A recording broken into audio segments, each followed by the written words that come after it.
Now that's a good question, but because in the books they say all spiders are poisonous, but very, very few are poisonous to you and I. But spiders kill their prey by paralyzing it, taking it down into its nest. So they have a slight poison. Unlike snakes that some are poisonous, but many snakes are just constrictors and they don't have any poison at all. But supposedly, every time you say all, there's always an exception somewhere, but all spiders are poisonous. It has two forms of predation. One is what's called a Tarantula Hawk and a Tarantula Hawk wasp. They're one of the largest. Charles Hogue believes it's either the largest or one of the largest wasps, and it's about a full 2 inches in length. And what it does, it stings the tarantula, or in this case, the trapdoor spider, drags it back down into its nest, and then lays its eggs on it. I mean, just think dragging a tarantula around. That's a big spider, so you need a really large wasp. The other form of predation is small mammals, like skunk, possum, raccoon. They actually dig it up and then eat the insect. Now they do that with all insects, not just trapdoor spiders. So, trapdoor spider, Bothriocyrtum californica. Okay, behind us is the marine land site. It's been closed since 1987. It doesn't seem like 20 years, but it has been closed for that length of time. It was opened in the 50s. There was a development plan. It's called Long Point, and the developers are called Low Enterprises. And they're going to put a large hotel there. It'll be a probably 300-400 room hotel. There's going to be about 50 part-time condo casitas units. There's several restaurants, maybe 2 or 3 restaurants, a 20,000 square foot spa, a 9-hole golf course, and fun for all. Yeah, it's taken a long time to actually get to this point. We did one walk down there. There's a large sea cave down there that's kind of neat, and it's still going to be open to the public, and they're going to have open trails for public and for bike riding and all that. So, Russ, did they say they shot some of the Pirates of the Caribbean around here? Yes, they have. They've said they've shot parts of the Pirates of the Caribbean around here. Where, I don't know, but interesting enough, the first shot that we saw at Point Vicente, you know, we looked down on the lighthouse and stuff. Yeah. To the right, there was a cliff, and that's where Lethal Weapon 1 was actually shot. If you remember the scene where this one guy's in his house and he's drinking eggnog and a helicopter comes up from the bottom of the cliff and shoots him. You remember that? And it goes through him and kills him and the eggnog too. Well, that was Lethal Weapon 1. Lethal Weapon 2, he's in his trailer. Right, on the beach. On the beach, in his trailer on the beach, and he has that blonde girl there who's the cougar end woman or something. And then there's a lot of shooting and machine guns, and he's running, and they live. Well, that was down there on the beach by the sea cave. So someone must be scouting places at Palos Verdes. They also filmed Fun with Dick and Jane here, too. Yes, and they actually had a house built out on that point for a while. Helicopter, put away your eggnog. Here we go. But yeah, they film a lot of stuff here. Every now and then you see a movie set or something. Now this is the other cactus we talked about, and we'll closer up to it so we can see it. This is called Opuntia littoralis. And you see the beaver tail look, though it's not a beaver tail cactus, it's called a prickly pear, but it has very white spines. I don't know if you can see that, but the spines are very white, where the auricula has very yellow spines. The problem with these is they have a tendency to hybridize. So if they're real close to each other, they'll kind of be half and half. But this one's away from any other, so it's elongated with white spines. And these are not leaves. These are called flattened, elongated stems. When one of these first comes out, you get these little leaves out around the spines. Then they fall off, the spines grow, and it's prickly pear, Opuntia littoralis. Here in this sagebrush is where 2 of those base end fire control stations are. They're dotted along the coastline, and they would hold 2 military personnel. They're not very big, maybe 7 feet by about 4 feet. They're buried into the hillside. They're very difficult to see. There's no guns inside there. There's these 2 pedestals like we talked about. One is for azimuth, side to side. One is for DPF, and they would see a target and then radio the coordinates to the control center, and 2 others would do the same thing, and they do the triangulation. These are the only ones I've ever seen that are perfectly clean. They're perfect. There's no graffiti, there's nothing, but they're perfect because nobody knows they're there. And you'd have to crawl through cactus, and we don't want to disturb the habitat. There's some at Donald Trump's golf course to the east, and there's been quite a few filled in, but generally they're real dirty, which means they're filled with graffiti, people use them as bathrooms, and there's just junk, and it's just horrible. But these I've actually gone into. If you want to see a really good one though, that's clean and perfect and fun, it's the Fort MacArthur one. It's on top of the battery, and you can get inside of it and see how they actually look, and it's in perfect shape. If you haven't been to Fort MacArthur or Point Vicente Lighthouse, the Interpretive Center, or any of these neat places, it might be time to go. Okay, we're looking down, and we're looking southeast towards White Point all the way down, and Portuguese Bend and all that. But right below us is a little family farm. It's leased land. Beautiful little idyllic setting. There's a little farmhouse in the trees there, and they're growing cactus. They're growing opuntia for a sale. They must sell it at either a specialty market or maybe the downtown Grand Central Market, something like that. But they also have artichokes and maybe tomatoes and things like that. They're growing things that don't need a lot of water. They've been there for many years. And in the early part of the 1900s, PV was dotted with these little farms. Japanese came over about 1910, 1900, and they had all these little farms growing things like garbanzo beans and barley and things like that.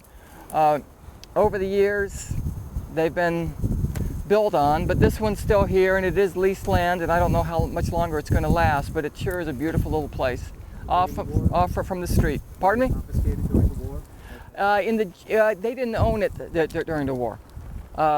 They couldn't own property. Right, but they were taken off the land and brought to the... Manzanar and other places. But it's a nice setting. As we're looking, you can see the different terraces, and we talk about the terraces each time, how PV used to be several thousand feet below the ocean, and through this fault line that runs between Torrance and PV, it's slowly moved up from once being several thousand feet below the ocean to where we are now, about 1,400 feet above the ocean. It's called the PV-CB fault. When you hear about faults, they usually have a beginning and an end, like Elsinore-Whittier fault or Newport Inglewood fault, Elsinore-Whittier fault, that kind of thing. This one happens to be the Palos Verdes Coronado Bank fault. Now the Elsinore Coronado Bank fault goes down, splitting Torrance from PV. It's what uplifted PV out of the ocean. It goes out by Huntington Beach, goes down to the Coronado Bank, which is about 100 miles offshore from San Diego.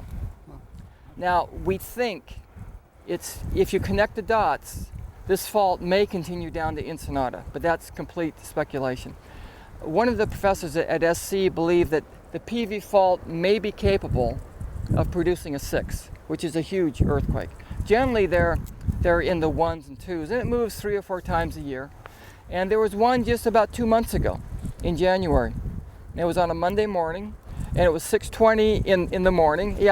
Bill felt it, and I felt it because I live in North Redondo, and it was the Redondo Trench of the Palos Verdes Fault. And it was about a 2.5, it was 10 miles deep, it was 4 miles northwest of Palos Verdes, so it was right where Bill and I are. And so it does move. The Redondo Trench is a very deep trench, goes about 4,000 feet deep, and it wides off, splits off, and goes on Santa Monica Bay and peters out. But that's what uplifted PV to where we are with all these different terraces. Each time it lifted up, it would form a marine terrace, and it would lift up again, another marine terrace. We know we were an ocean at one time because these terraces go all around the peninsula, so we know it was an island several miles off the coast at one point. And it's still moving.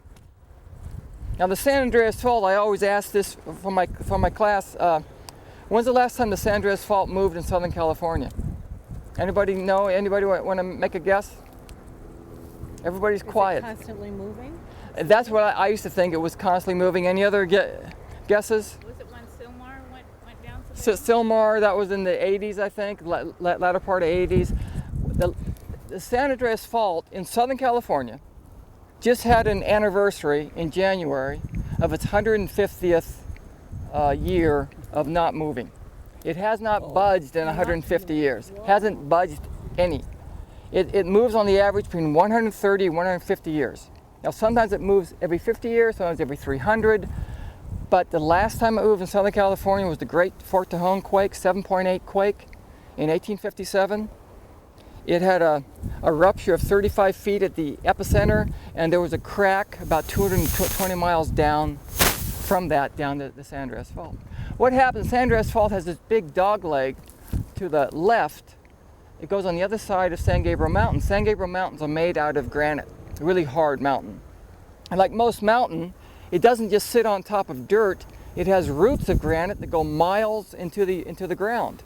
So the San Andreas Fault dog legs around it and it's stuck. It's called a lock zone. Now plate tectonics, 8-10 plates on the planet that keep moving, bumping into each other, sliding by one another. These plates move about 35 to 45 millimeters a year, which is about 1.5 inches. So we're building up 1.5 inches of stress every year, period, all the time, every year for 150 years. Okay. Lucy Jones and Kate Hudson are the women that come on every time there's an earthquake and they say where it is and the magnitude and all that. Lucy Jones believes that the San Andreas Fault is only capable of about a 7.5. They think it takes up that much pressure and stress to actually break it loose. Now it goes Salton Sea, east of Palm Springs, Cajon Pass, on the other side of San Gabriel Mountains, up the ridge route, Fort Tejon, which is where that last quake was in 1957, goes up to San Francisco, west of San Francisco a little bit, out into the ocean. It's about 600 to 800 miles long. So it's capable of gigantic earthquakes. So we're building up. Yeah, we are building up every single year. Now, if you've ever been to Hollister is what's called a creep zone. And a creep zone means there's no lock. It just slowly moves about that 35, 45 millimeters every year.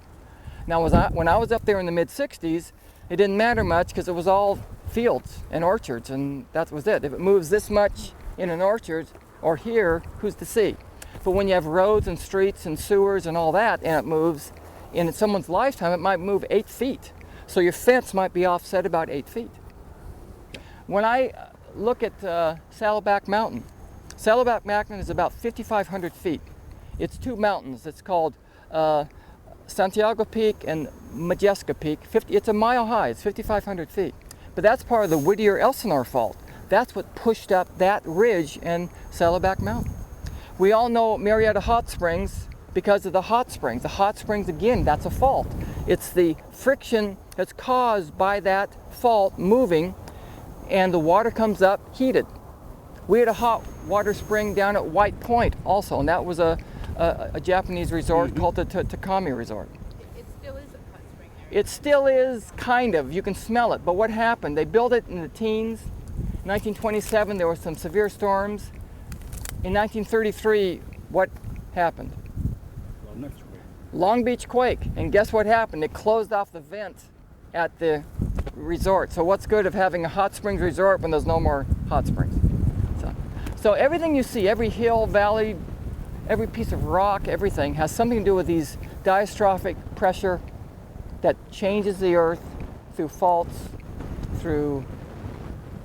What's the latest with the Portuguese Bend landslide? The landslide itself in Portuguese Bend is an ancient slide. It happened underneath the ocean as PV was being uplifted by the fault, because we have about 300 feet thick of basalt, and we might have 1,000 feet thick of sedimentary layers.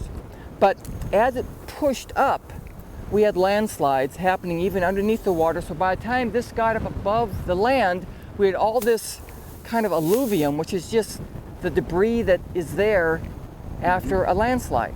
Then we thought it was a great idea to build on it because it had a nice view. So it's been moving since the 50s. It's been moving for thousands of years, but it's been moving a lot since the 50s because of Crenshaw, they believe. But Crenshaw.